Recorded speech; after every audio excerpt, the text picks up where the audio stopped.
Hello दोस्तों, नमस्कार। स्वागत है आपका हमारे YouTube channel Uttarakhand GK very easy tricks में। और आज की इस वीडियो में हम बात करेंगे दोस्तों जीएस पोस्टमार्टम क्लास पार्ट 3 यानी कि सामान्य ज्ञान की जो हमारी पोस्टमार्टम सीरीज चल रही है उसका आज दोस्तों पार्ट 3 है। इस पार्ट में भी हम 10 प्रश्नों के बारे में बात करेंगे जो कि यूके ट्रिपल एससी के हाल ही में मार्च महीने में हुए वैयक्तिक सहायक या आशुलिपिक के एग्जाम पेपर में पूछे गए हैं। और यही पैटर्न पर दोस्तों आपके क्वेश्चंस आगे आने वाले एग्जाम्स में भी पूछे जाएंगे। तो यूके ट्रिपल एससी के पैटर्न के अकॉर्डिंग ही हम यहाँ पर प्रश्न पढ़ते हुए चल रहे हैं। और इससे संबंधित जितने भी फैक्ट आपको बताए जाते हैं वो सारे फैक्ट्स आपको डायरेक्टली याद होने चाहिए, क्योंकि एग्जाम में आपको प्रश्न रिपीटेड होते हैं दोस्तों, और उसी के अंदर से फिर बाद में प्रश्न पूछे जाते रहे हैं। तो चलिए शुरू करते हैं आज की इस वीडियो को। और वीडियो पसंद आती है दोस्तों तो वीडियो को लाइक जरूर करना है, कमेंट जरूर करने हैं, और अपने दोस्तों के साथ में भी वीडियो को जरूर शेयर कीजिएगा। और इससे पहले के दो पार्ट आपने नहीं देखे हैं तो आप उन्हें भी देख लीजिएगा। देखिए 21वां हमारा क्वेश्चन है कि 1914 में रूस और उसके साम्राज्य पर किसने शासन किया था। तो 1914 में दोस्तों रूस और उसके साम्राज्य पर जार निकोलस द्वितीय का शासन था। कब? 1914 में। और दोस्तों जार निकोलस द्वितीय से ही आपको एक और पॉइंट याद रखना है कि रूस का अंतिम जार शासक कौन था। वह था जार निकोलस सेकेंड। यही क्या था दोस्तों? रूस का अंतिम जार शासक भी था। जैसा कि मैंने आपको इससे पहली वीडियो में बताया था दोस्तों कि रूस की क्रांति कब हुई थी। 7 मार्च 1917 को रूस की क्रांति हुई थी, जिसे वोल्शेविक क्रांति के नाम से भी जाना जाता है। इससे पहले रूस पर किसका अधिकार था? जार का आधिपत्य था या जार का शासन था। और इसी जार में दोस्तों जार या रूस का अंतिम जार शासक कौन था? वो था निकोलस जार द्वितीय। और वोल्शेविक क्रांति या रूसी क्रांति कब हुई थी? तो 7 मार्च 1917 को हुई थी। इसके बाद में क्या होता है? रूस ने अपनी स्वतंत्रता की घोषणा कर दी थी। फिर रूस आगे जाके दोस्तों सोवियत संघ यूएसएसआर का एक हिस्सा बनता है। फिर उसके बाद में 1990 में रूसी संसद सोवियत संघ से अपनी स्वतंत्रता घोषित कर देती है। फिर 1992 में एटलीस्ट हमारा यूएसएसआर का विघटन भी हो जाता है। ये सारे फैक्ट्स मैं आपको इससे पहली वीडियोज में बता चुका हूँ। तो जार निकोलस सेकंड। और दोस्तों देखिए इस प्रकार के प्रश्न ना सीधे आपका एनसीईआरटी से पूछे जाते हैं। एनसीईआरटी में देखिए आप यहाँ पे रूसी साम्राज्य 1914, और इसमें साफ लिखा गया कि 1914 में रूस और उसके पूरे साम्राज्य पर जार निकोलस द्वितीय का शासन था। तो आप देखिए एग्जाम में प्रश्न कैसे बन रहे हैं, डायरेक्टली लाइन से वो प्रश्न पूछ रहा है कि 1914 में रूस और उसके पूरे साम्राज्य पर किसका शासन था, पूछ दिया है। तो जार निकोलस द्वितीय का शासन था। इसके अलावा भी आप यहाँ पे कई सारी चीजें इनके बारे में पढ़ सकते हैं। यह है जार निकोलस द्वितीय की फोटो, ठीक है। और रूस की क्रांति या इस लेसन का जो नाम है एनसीईआरटी में वो है यूरोप में समाजवाद और रूसी क्रांति। और यहीं से दो प्रश्न आयोग ने डायरेक्टली बैक टू बैक पूछे थे। तो एनसीईआरटी आपको जरूर पढ़नी है, कोशिश करनी है, वरना लूसेंट सबसे पहले आपको पढ़ने की प्रायोरिटी होनी चाहिए। आगे बात करते हैं कि निम्नलिखित में से कौन सा जल निकाय अंडमान और निकोबार द्वीप समूह को अलग अलग करता है। तो ये तो दोस्तों काफी बेसिक सा क्वेश्चन है और काफी बार पहले एग्जाम्स में भी पूछा गया है। तो अंडमान और निकोबार द्वीप समूह को अलग करने वाला चैनल या जल संधि कौन सी है दोस्तों? वो है 10 डिग्री चैनल, ठीक है। कौन सा है? 10 डिग्री चैनल किस किस को अलग करता है? अंडमान और निकोबार द्वीप समूह को अलग करता है। अब अंडमान और निकोबार में किसको दोस्तों?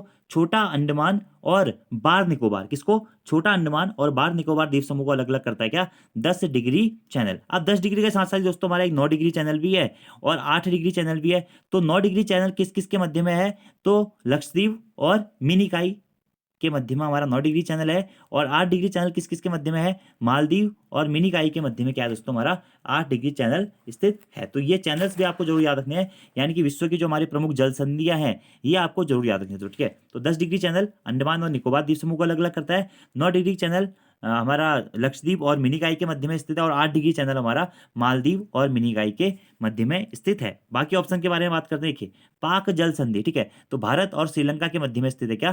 पाक जल संधि। कहाँ पे? भारत और श्रीलंका के मध्य में। ऐसे 9 डिग्री चैनल बता दिया मैंने आपको, लक्षद्वीप और मिनिकाई। 8 डिग्री चैनल भी मैंने आपको बताया क्या दोस्तों? क्या? मालदीव और मिनिकाई। इसी के साथ दोस्तों एक हमारा क्या है? ग्रेट चैनल भी है, ठीक है। ग्रेट चैनल इंदिरा पॉइंट और इंडोनेशिया के मध्य में स्थित है क्या? Great channel. इसके अलावा हमारे कई सारी अन्य जल संधियां, जैसे कि बेरिंग जल संधि हो गया, बोनी फैसियो जल संधि हो गया, सुंडा जल संधि हो गया, सुगारू जल संधि हो गया, बेलेद्वीप जल संधि हो गया, हुंडास जल संधि हो गया, नॉर्थ चैनल जल संधि हो गया।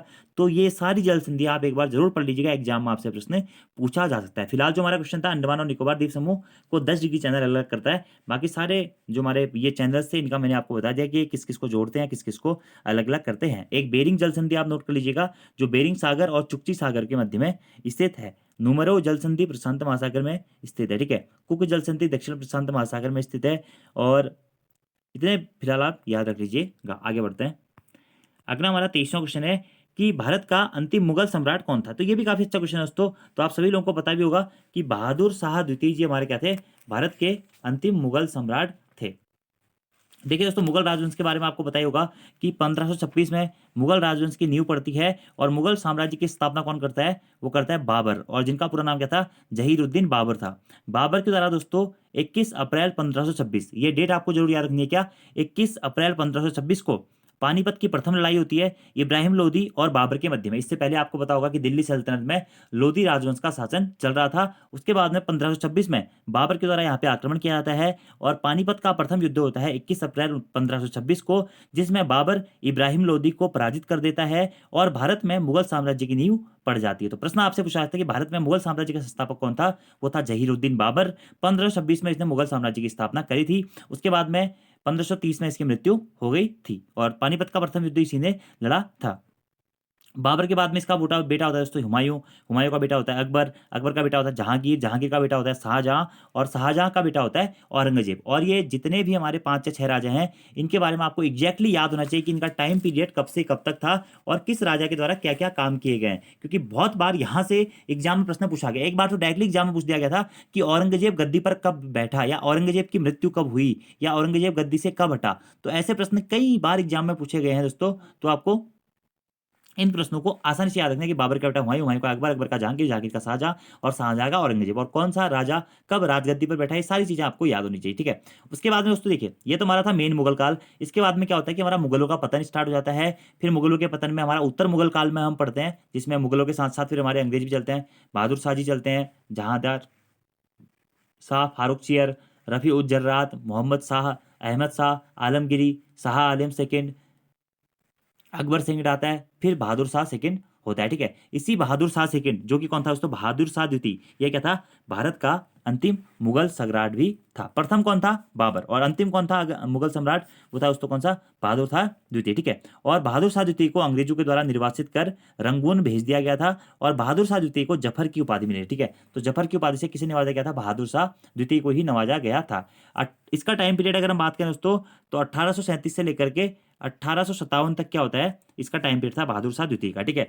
1857 की क्रांति किस मुगल शासक के काल में हुई थी, तो बहादुर शाह द्वितीय के कार्यकाल में ही दोस्तों क्या हुई थी, 1857 की क्रांति हुई थी। इसके बाद में दोस्तों 1857 की क्रांति के बाद में अंग्रेजों के द्वारा इसे कहाँ, रंगून भेज दिया गया था। कहाँ पे, रंगून भेज दिया गया था, जहां पे 1862 के आसपास से बाद में इसकी क्या हो जाती है, मृत्यु हो जाती है। इसी के साथ साथ दोस्तों जो हमारा लाल किला है दिल्ली, ये लाल किले के अंतर्गत ये एक हीरा महल स्थित है। ठीक है। तो ये हीरा महल किसने बनाया था, यह बहादुर शाह द्वितीय ने बनाया था। और इसी बहादुर शाह द्वितीय को दोस्तों कभी कभी बहादुर शाह जफर भी कहा जाता है। ये पॉइंट भी आप लोग डायरेक्टली नोट डाउन कर दीजिएगा। ठीक है। और हयात बख्श बाग भी किसने बनाया था, वह भी बहादुर शाह द्वितीय के द्वारा ही बनाया गया था। और यहीं से आपको याद रखना है दोस्तों कि 1 नवंबर 1858, 1 नवंबर 1858 को पूर्ण रूप से मुगलों की सत्ता समाप्त हो गई और भारत पर पूर्णतः क्या हो गया था, अंग्रेजी अधिकार हो गया था। इतने पॉइंट आप लोगों को डायरेक्टली यहां से नोट करने हैं, जो कि इंपोर्टेंट है। अब देखिए और ऑप्शन क्या है, एक है दोस्तों क्या हमारा अकबर द्वितीय। तो अकबर द्वितीय भी मुगल राजवंश का शासक था। ठीक है। आलमगीर द्वितीय भी क्या था, मुगल राजवंश का ही शासक था। इसके बीच के टाइम पीरियड के राजा थे। आगे बढ़ते हैं। तो इतना हो गया दोस्तों क्या, बहादुर शाह द्वितीय अंतिम मुगल सम्राट था। इनके जो जो भी इंपोर्टेंट फैक्ट थे वो मैंने आप लोगों को बता दिए हैं, अंतिम मुगल सम्राट थे। अगला क्वेश्चन दोस्तों 24वां क्वेश्चन, ये भी अच्छा क्वेश्चन है कि शैक्षिक व्यय का अनुमान लगाने के लिए 1998 में सरकार ने निम्न में से कौन सी समिति का नियुक्त करी थी। तो शैक्षिक व्यय का अनुमान लगाने के लिए 1998 में दोस्तों सरकार के द्वारा तापस मजूमदार या मजमूदार समिति का गठन किया गया था। तो प्रश्न आपसे बन सकता है कि तापस मजूमदार समिति का गठन किस हेतु किया गया था, तो शैक्षिक व्यय का अनुमान लगाने के लिए इस समिति का गठन किया गया था। कब किया गया था, 1998 में तापस मजूमदार समिति का गठन किया गया था और शिक्षा से संबंधित है शैक्षिक व्यय का अनुमान लगाने के लिए। अब 1998 में इसका गठन हो गया। अब कुछ और आयोग भी दिए दोस्तों, इसमें है कोठारी आयोग। ये कोठारी आयोग दोस्तों बहुत महत्वपूर्ण है। क्यों, क्योंकि कोठारी आयोग की स्थापना कब होती है, 1964 में कोठारी आयोग की स्थापना होती है और डीएस कोठारी इसके क्या होते हैं, अध्यक्ष होते हैं। और ये कोठारी आयोग की स्थापना क्यों की गई थी, तो सिविल सर्विसेज परीक्षा एवं भारत संबंधी नीतियां बनाने के लिए कोठारी आयोग की स्थापना की गई थी कब? 1964 में। ये पॉइंट भी आपको डायरेक्टली नोट करना है। अगला दोस्तों क्या है, ये मलीमत समिति, ये कुछ सुप्रीम कोर्ट के कुछ डिसीजन से संबंधित है और 2002-2003 के आसपास में इस मलीमत समिति का गठन हुआ था। जानकी राम समिति का गठन भी दोस्तों ये सुप्रीम कोर्ट से ही संबंधित कोई केस से इस समिति का संबंध है। तो समिति से भी आपको प्रश्न जरूर याद रखना है। तो शैक्षिक व्यय का अनुमान लगाने के लिए 1998 में तापस मजूमदार समिति का गठन किया गया था। आगे बढ़ते हैं दोस्तों। 25वां क्वेश्चन है, ये भी अच्छा क्वेश्चन है कि पुर्तगाल के राजा द्वारा भारत में प्रथम गवर्नर के रूप में किसे नियुक्त किया गया था? यानी कि दोस्तों यहां पर आपका ये प्रश्न यूरोपीय कंपनियों के आगमन से संबंधित है। देखिए आपको पता होगा कि यूरोपीय कंपनियों के आने का क्रम, सबसे पहले पुर्तगाली कंपनी आई थी कब? 1498 में। और पुर्तगाली का प्रथम व्यक्ति कौन था? वास्को डी गामा भारत आया था और भारत के खोजकर्ता के रूप में भी वास्को डी गामा को ही जाना जाता है, जो कि 1498 में भारत आया था। 1498 में पुर्तगाल आ गए थे यहाँ पे। उसके बाद में दोस्तों कौन आए? डच आए कब? 1595 में यहाँ पे डच आते हैं। अंग्रेज कब आते हैं यहाँ पे? अंग्रेजों का मतलब आने कंपनी का आने का क्रम क्या है? 1600, क्योंकि 1600 में ब्रिटिश ईस्ट इंडिया कंपनी की स्थापना होती है, भले ही बाद में वो 1608 में यहाँ पर आते हैं, ठीक है। उसके बाद में फ्रेंच आते हैं कब? 1664 में। तो प्रश्न आपसे अगर बनता है कि भारत आने वाली प्रथम यूरोपीय कंपनी कौन सी थी? पुर्तगाली। भारत आने वाली अंतिम यूरोपीय कंपनी कौन सी थी? वो थी फ्रेंच। पुर्तगाली भारत कब आए थे? सबसे पहले 1498 में। तो पुर्तगाली से प्रश्न पूछा गया है कि पुर्तगाल के राजा द्वारा भारत में प्रथम गवर्नर के रूप में किसे नियुक्त किया गया था? देखिए पुर्तगाली सबसे पहला वास्को डी गामा आया था यहाँ पे कब? 1498 में, ठीक है।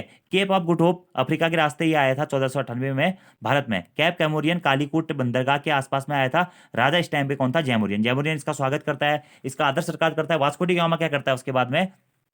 यहाँ से कई तरह के मतलब मसाले वसाले लेके जाता है, अपने देश में भेजता है और देखता है कि वहाँ पर उसे बहुत सारा फायदा हो रहा है। फिर वो अपने देश में जाकर बताता है कि यार एक देश भारत है। उसके बाद में 1500 ईस्वी में उसी के 2 साल बाद पेड्रो अल्बरेज के नेतृत्व में पुर्तगाल का एक दूसरा समूह भारत घूमने आता है। फिर 1502 में दोस्तों दोबारा से वास्को डी गामा भारत आता है और यहाँ पर व्यापार स्थापित करने की कोशिश करता है। लेकिन अगर आपसे प्रश्न पूछा था कि प्रथम पुर्तगाली कंपनी भारत कब आई थी, ठीक है, तो प्रथम पुर्तगाली कंपनी का गठन कब हुआ था? तो 1503 में सबसे पहले पुर्तगाली कंपनी लगी थी कहाँ पे? कोचीन में, ठीक है। कोचीन केरल के आसपास में सबसे पहले 1503 में पुर्तगालियों के द्वारा अपनी फैक्ट्री स्थापित की गई थी। अब वास्को डी गामा 1502 में आया। फिर क्या होता है कि वास्को डी गामा के नेतृत्व में ही कोचीन केरल में 1503 में पुर्तगालियों ने अपनी पहली व्यापारिक फैक्ट्री स्थापित की गई थी। उसके बाद आता है वाइसराय की बारी, ठीक है। वहीं से प्रश्न पूछा गया कि पुर्तगाल के राजा द्वारा भारत में प्रथम गवर्नर के रूप में किसे नियुक्त किया गया था? ये किया गया था फ्रांसिस्को डी अल्मेडा को। आप फ्रांसिस्को डी अल्मेडा या फ्रांसो डी अल्मेडा के बारे में आपको याद रखना है कि 1505 से लेकर के 1509 तक इसने दोस्तों गवर्नर के रूप में या फिर वाइसराय के रूप में शासन किया था। तो प्रथम गवर्नर कौन था या प्रथम पुर्तगाली गवर्नर कौन था? फ्रांसिस्को दी अल्मीडा था, ठीक है। ये प्रथम वाइसराय या गवर्नर था। इसने दोस्तों कौन सी पॉलिसी चलाई थी? Blue water policy. Blue water policy भी इसी के द्वारा चलाई गई थी और व्यापारिक कंपनियों का प्रचार प्रसार भी इसके द्वारा ही किया गया था। तो ये तो था क्या था? प्रथम गवर्नर। फिर दूसरा गवर्नर कौन बनता है? दूसरा गवर्नर बनता है अफांसो डी अल्बुकर्क।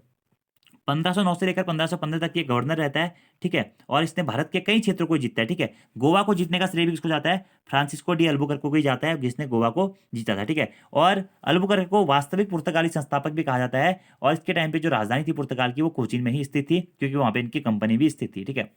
1510 में अल्बुकर्क के द्वारा बीजापुर अभियान चलाया जाता है और आदिल शाह राजा से इसने गोवा जीता था। कब जीता था? 1510 में। किस राजा से? आदिल शाह राजा से इसने गोवा जीता था। बाद में दोस्तों आपको बताइए होगा कि 1961 में फिर क्या हुआ था? गोवा को हमने पुर्तगाल से मुक्त कराया गया था, ठीक है। अल्बुकर्क ने विवाह नीति अपनाई थी और इसने एक 3G मेथड भी चलाया था, ठीक है। गोल्ड, गॉड और ग्लोरी, इस टाइप से, ठीक है। इसके बाद में अगला जो वाइसराय बनता है वो होता है Nuno da Cunha. Nuno da Cunha ये तीसरा हमारा वाइसराय होता है पुर्तगालियों का और गोवा को ये राजधानी बनाता है। 1535 में दीव और 1559 में दमन को जीतकर इसने पुर्तगाल में बनाया। तो दमन जीव को मिलकर पुर्तगाल में मिलाने वाला कौन था? होता नीनो दी कुन्हा, जबकि गोवा को अल्बुकर्क ने मिलाया था। इतने पॉइंट आपको यहाँ से डायरेक्टली याद करने हैं। बाकी एक दो पॉइंट आपको याद होंगे कि भारत में तंबाकू का प्रचलन पुर्तगालियों ने किया और सर्वाधिक मसालों का व्यापार भी यहाँ पे पुर्तगालियों ने किया और प्रिंटिंग प्रेस का जनक यहाँ पे पुर्तगालियों को ही कहा जाता है। ये सारे पॉइंट हमारा पुर्तगाल से थे और पुर्तगालियों का मोटा मोटा पोस्टमार्टम हो गया दोस्तों। बताने के लिए काफी सारी चीजें हैं, लेकिन यहाँ पर मैंने फिलहाल आपको कुछ कुछ इंपोर्टेंट चीजें ही बताई हैं। अगले क्वेश्चन की बात करते हैं दोस्तों कि क्वेश्चन नंबर 26 है हमारा कि आस्की का विस्तार क्या है, ठीक है। तो कंप्यूटर से संबंधित ये क्वेश्चन है और आप सभी लोगों को पता होगा American standard code for information interchange, ये क्या है हमारा आस्की की फुल फॉर्म है। अब ऐसे ही बहुत सारी फुल फॉर्म है दोस्तों कंप्यूटर में जो कि आपको याद होनी चाहिए, जैसे कि सीपीयू की full form central processing unit है, ठीक है। डैक की फुल फॉर्म डैक, ये भी काफ़ी बार पूछा गया है, तो डिजिटल एनालॉग कन्वर्टर इसकी फुल फॉर्म है। इसी के साथ में डीवीडी, डीवीडी ये डिजिटल वर्सेटाइल डिस्क या ये डिजिटल वीडियो डिस्क इसकी फुल फॉर्म है। ईमेल की फुल फॉर्म है इलेक्ट्रॉनिक मेल, ठीक है। ऐसे आपने एडीसी पढ़ा होगा, analog to digital converter. AI पढ़ा होगा, आर्टिफिशियल इंटेलिजेंस। एएलयू पढ़ा होगा आपने, अरिथमेटिक लॉजिक यूनिट। एटीएम की फुल फॉर्म काफ़ी बार पूछी गई दोस्तों, क्या ऑटोमेटिक टेलर मशीन एटीएम की फुल फॉर्म है। बेसिक की फुल फॉर्म पूछी होगी, आप पढ़ी होगी आप लोगों ने कि beginners all purpose symbolic instructions code, ये बेसिक की फुल फॉर्म होती है। जैसे आप बेसिक कंप्यूटर कहते हैं ना, तो उसमें से बेसिक की फुल फॉर्म क्या कभी पूछा जाता है, beginners all purpose symbolic instruction code, ये बेसिक की फुल फॉर्म है। फोर्ट्रॉन की फुल फॉर्म क्या होती है, फॉर्मूला ट्रांसलेशन, फोर्ट्रॉन की फुल फॉर्म होती है। तो ये सारी जो बेसिक चीज़ें हैं ये आपको दोस्तों याद करनी पड़ेंगी, जैसे कि एलसीडी की फुल फॉर्म क्या होती है, लिक्विड क्रिस्टल डायोड होती है। डी रैम की फुल फॉर्म होती है डायनेमिक रैम। सीआरटी की फुल फॉर्म होती है कैथोड रे ट्यूब। तो ये सारे फैक्ट्स हमें छोटे मोटे करके दोस्तों याद रखने पड़ेंगे, क्योंकि एग्जाम में इन फैक्टों से प्रश्न पूछे जाते हैं और बहुत बार पहले पूछे भी गए हैं, इसलिए आपको यहाँ पर इसके बारे में पूरा विस्तृत पता होना चाहिए। ऐसे कंप्यूटर की फुल फॉर्म भी आपको पता होनी चाहिए, common operating machine purposely used for technology and educational research. कभी कभी डायरेक्टली कंप्यूटर की फुल फॉर्म पूछ देगा आपसे, तो common operating machine purposely used for technology and educational research, ये कंप्यूटर की फुल फॉर्म है। और ये सारी फुल फॉर्म आप लगभग लगभग याद करने की कोशिश कीजिएगा, किताब में और जितनी भी दी गई है वो भी आप जरूर लिखिएगा। अगला देखिए 27वां क्वेश्चन, बहुत बेसिक क्वेश्चन है कि निम्नलिखित सुधारकों में से आर्य समाज की स्थापना किसके द्वारा की गई थी, ठीक है। तो आर्य समाज की स्थापना दोस्तों स्वामी दयानंद सरस्वती जी के द्वारा की गई थी। अब बात आती है दयानंद सरस्वती जी की, तो इनका थोड़ा सा पोस्टमार्टम कर लेते हैं। 1824 में इनका जन्म होता है और 1883 में दोस्तों इनकी मृत्यु हो जाती है। इनका मूल नाम क्या था, दयानंद सरस्वती का मूल शंकर इनका मूल नाम था। मूल नाम ही देखिए क्या था, मूल शंकर था, ठीक है। और इन्हें दयानंद सरस्वती किसने नाम दिया था, तो पूर्णानंद ने इन्हें दयानंद सरस्वती नाम दिया था। इनके गुरु का नाम क्या था दयानंद सरस्वती के, तो स्वामी बिरजानंद इनके गुरु का नाम था। हिंदू धर्म एवं संस्कृति को प्रतिष्ठित करने की प्रतिज्ञा लेने वाले व्यक्ति थे कौन, दयानंद सरस्वती जी द्वारा, जिनके द्वारा धर्म के प्रचार प्रसार हेतु काफी सारे कार्य किए गए और आर्य समाज की स्थापना भी इसके अंतर्गत एक प्रमुख कार्य था। तो चलिए दयानंद सरस्वती जी के कुछ कार्यों के बारे में जान लेते हैं जो एग्जाम में बहुत बार पूछे जाते हैं। सबसे पहला क्वेश्चन यहाँ से पूछा जाता है कि धर्म प्रचार के उद्देश्य से आगरा में पाखंड खंडेनी पताका किसके द्वारा फहलाई गई थी, तो दयानंद सरस्वती जी के द्वारा 1863 में धर्म प्रचार प्रसार के उद्देश्य से आगरा में प्रखंड खंडेनी पताका फहराई गई थी। इनके गुरु का नाम पूछा जाता है स्वामी विरजानंद है। इनका मूल नाम पूछा जाता है मूल शंकर है। इनको स्वामी दयानंद सरस्वती नाम किसने दिया ये भी पूछा जाता है, तो पूर्णानंद के द्वारा दिया गया था। 1875 में दोस्तों दयानंद सरस्वती जी के द्वारा आर्य समाज की स्थापना की जाती है। कब, 1875 में। कहाँ की जाती है, मुंबई में इसकी स्थापना की जाती है। फिर 1877 में इस आर्य समाज का मुख्यालय दोस्तों कहाँ पे बनाया जाता है, लाहौर मनाया जाता है। और भारत के मार्टिन लूथर किंग की संज्ञा भी किसको दी जाती है, दयानंद सरस्वती जी को ही दी जाती है। आर्य समाज का सर्वाधिक प्रभाव पंजाब और उत्तर प्रदेश में देखने को मिला। इसी के साथ साथ दोस्तों दयानंद सरस्वती जी के द्वारा ही एक नारा दिया गया था, क्या, वेदों की ओर लौटो। वेदों की ओर लौटो नारा किसने दिया था, दयानंद सरस्वती जी के द्वारा दिया गया था, जो कि काफी बार प्रश्न पूछा गया है। 10 सिद्धांतों की स्थापना भी दयानंद सरस्वती जी के द्वारा की गई थी। इनके द्वारा दोस्तों हिंदी को सबसे पहले राष्ट्रभाषा के रूप में स्वीकारा गया था। तो प्रश्न अगर पूछा जाता है कि सबसे पहले हिंदी को राष्ट्रभाषा के रूप में किसके द्वारा स्वीकारा गया था, तो दयानंद सरस्वती जी के द्वारा स्वीकारा गया था, ठीक है। इसी के साथ साथ दोस्तों 1874 में इनके द्वारा सत्यार्थ प्रकाश नामक पुस्तक भी प्रकाशित की गई थी और इनके द्वारा ही दोस्तों शुद्धि आंदोलन भी चलाया गया था। शुद्धि आंदोलन चलाने का मुख्य उद्देश्य क्या था, धर्म परिवर्तन को बचाने हेतु यह आंदोलन चलाया गया था। इन्होंने दोस्तों वैदिक शिक्षा पद्धति को अपनाया था। गौरक्षा समिति का इन्होंने गठन किया था और कई सारे कार्य फिर इन्होंने अपने कार्यकाल के दौरान में किए थे। और एट लास्ट में दोस्तों 1883 में इनकी क्या हो जाती है, मृत्यु हो जाती है। इतने पॉइंट आपको मोटे मोटे दोस्तों स्वामी दयानंद सरस्वती जी से डायरेक्टली याद रख लेने हैं, ठीक है। और हाँ, 1907 में भारतीय शांति का जनक, सॉरी, भारतीय शांति का जनक किसको कहा जाता है, वो भी दयानंद सरस्वती जी को ही कहा जाता है। किसके द्वारा कहा गया, वैलेंटाइन शेड्यूल के द्वारा यह कहा गया था। इतने पॉइंट दयानंद सरस्वती से आपको याद रखने हैं और दयानंद सरस्वती जी का पोस्टमार्टम हमने यहाँ पे कर दिया है। अगले प्रश्न की बात करते हैं। In which of the following region Banihal pass is located, यानी कि दोस्तों बेनिहाल दर्रा कहाँ स्थित है, तो ये पीर पंचाल रेंज में दोस्तों स्थित है, क्या, बेनिहाल दर्रा। अब पीर पंचाल रेंज में भी दोस्तों कहाँ पर स्थित है, ये काफी महत्वपूर्ण क्वेश्चन बनता है। तो लद्दाख वाला रेंज जम्मू कश्मीर में जो पड़ता है वहां पर स्थित है दोस्तों हमारा क्या, बेनिहाल दर्रा। कहाँ पे, जम्मू कश्मीर वाले रेंज में जो हमारा जम्मू कश्मीर वाला जो क्षेत्र है मेनली वहीं पर पीर पंजाल श्रेणियों के अंतर्गत हमारा क्या पड़ता है, बेनीहाल दर्रा पड़ता है। अब जम्मू कश्मीर में हमारे कुछ और दर्रे भी होते हैं, जैसे कि काराकोरम दर्रा, ये भी जम्मू कश्मीर में स्थित है।